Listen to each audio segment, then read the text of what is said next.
2023 sucked. I started 2023 in a hospital for kidney failure, and that has luckily gotten better. And then over the year, I lost motion in my finger, needed to get a screw in it, and now the top joint is fused. This was a year of coming face to face with my own mortality, which isn't fun.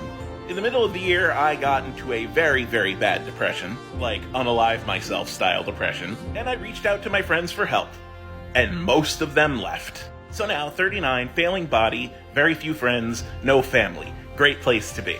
And I could end this video saying, well, at least the year's older. But there were good parts of this year. I went to a major with Phil, which was super awesome. I reconnected with two of my old friends who I hadn't seen in ages. I made a bunch of new friends, both on TikTok and in Meatspace, and now I'm in a semi-regular game of Frosthaven, which is awesome. I grew closer with my roommate, who is genuinely one of my favorite people in the world. And motion rehab for my hand is going pretty well. I learned to cook a bunch of new foods and got myself a hot pot so I could do hot pot at home. That's fun. My roommate got me a Snackbox Micro, which is just been a blast to play on. I played a ton of great new interesting video games. And as far as mental health goes, I think I've been doing better since the really bad part in the middle. Better meds, better therapy, and honestly, the friends that I have left over don't make me feel bad about myself. And that's a big part of it.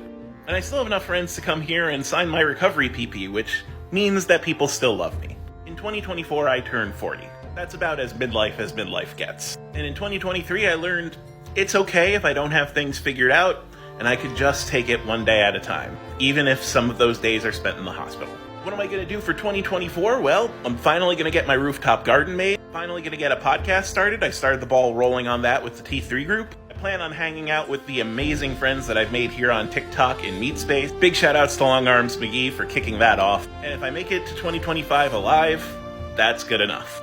Thank you so much for supporting me through this year. Thank you to Item Label for supporting me through this year. Again, go check out their stuff via the link tree in my bio. Code RPG gives you 15% off. Thank you to the T3 TikTok fighting game community. You guys are amazing. Thank you to my gaming friends, my science friends, which are now starting to overlap, and I love it. Thank you to the old friends that have stayed with me and the new friends I've made along the way. One more year, one more day. Have a great New Year's, everyone. And I hope you survive to the end of calibration.